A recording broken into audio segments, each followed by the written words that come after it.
Oi, eu sou o Dr. Fonseca e hoje vou falar sobre retardo mental. Retardo mental soa como um xingamento atualmente, né? E isso acaba acontecendo bastante com a psiquiatria. Os nomes dos transtornos, por toda uma questão de preconceito que ainda existe na sociedade, acabar virando uma palavra negativa. E isso vem decorrendo ao longo do tempo.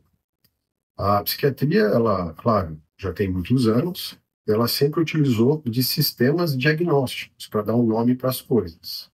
Atualmente, nós usamos a Classificação Internacional das Doenças. Tem várias edições, por lei, nós somos obrigados a usar aqui no Brasil. A versão que tem tradução oficial é a 10ª edição, já existe a 11ª, mas sem tradução oficial.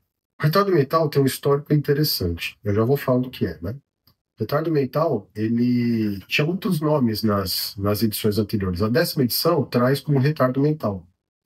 E é classificado como leve, moderado e grave e profundo.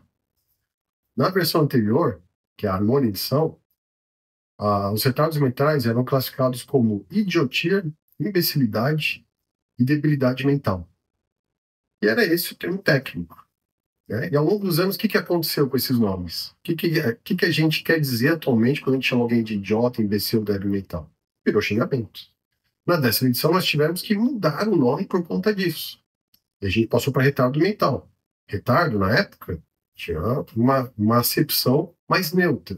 Mas o que aconteceu depois de décadas de uso? Virou também, né? Xingamento, virou palavra negativa.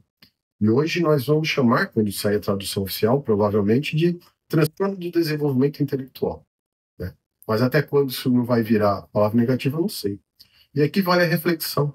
Será que a palavra em si carrega consigo um peso negativo ou nós, como sociedade, acabamos atribuindo por um preconceito próprio? Isso não vale só para os termos da psiquiatria, mas como para tudo. O retardo mental, ele se relaciona com a inteligência. E para a gente entender um pouco mais, nós temos que entender o que é inteligência.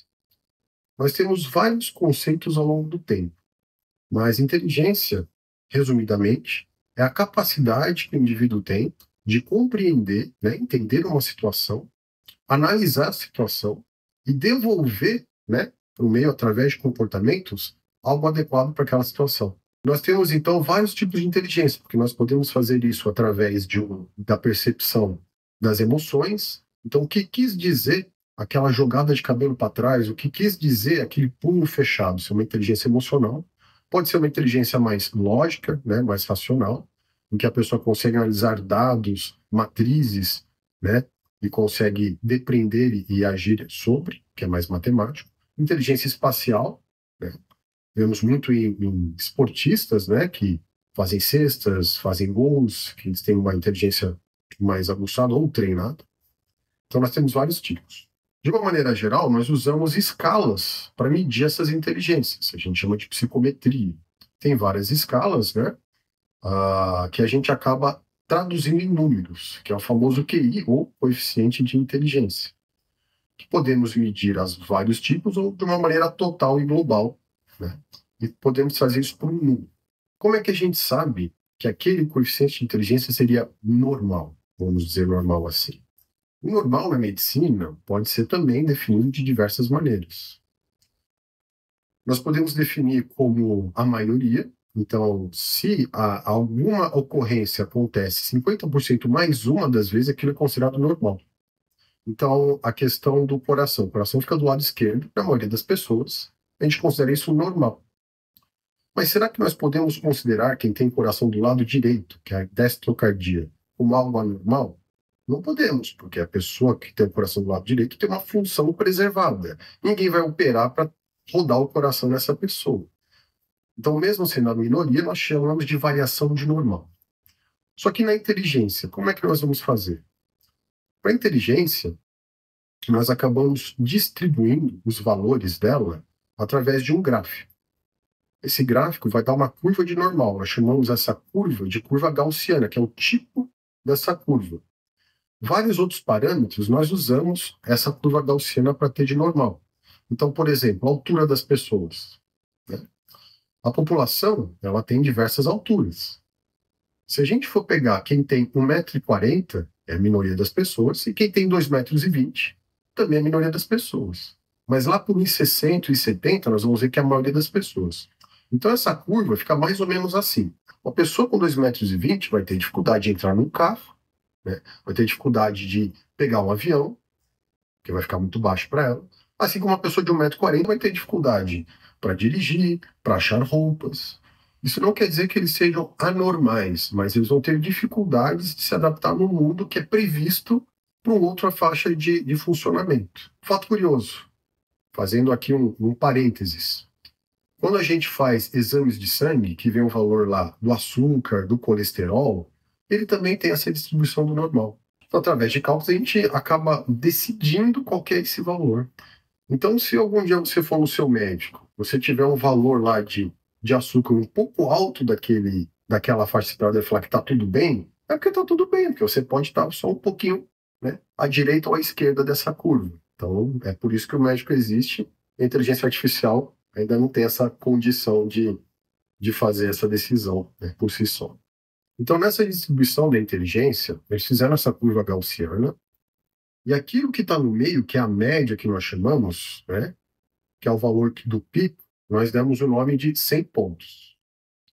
50% das pessoas está à direita dessa curva e 50% está à esquerda. Ou seja, 50% das pessoas têm acima de 100 de QI e 50% abaixo de 100 de QI.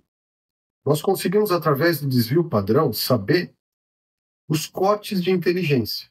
Um desvio padrão, ele tem 35% de pessoas para um lado.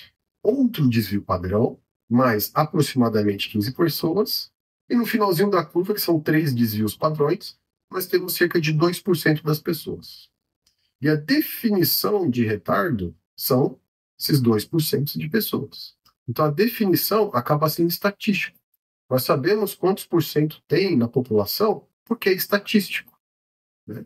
Da mesma maneira, do outro lado da curva, estão os chamados gênios por aí, que são os que têm grandes habilidades, superdotados, são 2% do outro lado. E essas pessoas que estão muito fora do padrão, elas acabam tendo dificuldade para se adaptar no mundo do dia a dia.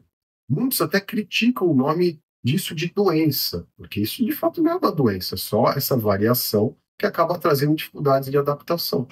Que através de abordagens e tratamentos a gente consegue fazer uma inclusão melhor dessas pessoas. O valor do QI, a maneira como ele é avaliado, varia também culturalmente. Afinal de contas, algumas perguntas sobre cunho social podem fazer sentido e serem esperados no padrão brasileiro, mas não no padrão dinamarquês ou mexicano, né, de outra nacionalidade. Então, pode haver discrepâncias também de nacionalidade e também muda com o tempo. Existe uma tendência geracional de aumento gradual do QI. Isso quer dizer que cada vez mais essa curva vai sendo deslocada para a direita. E as pessoas vão tendo sempre revisto os seus diagnósticos. Então, ficou estabelecido que valores abaixo de 70 acabam caindo como retardo mental, aí leve, moderado e grave vai dependendo desse valor. Esse valor ele acaba sendo mais uma orientação para a gente e não é absoluto, porque cada um tem uma potencialidade distinta.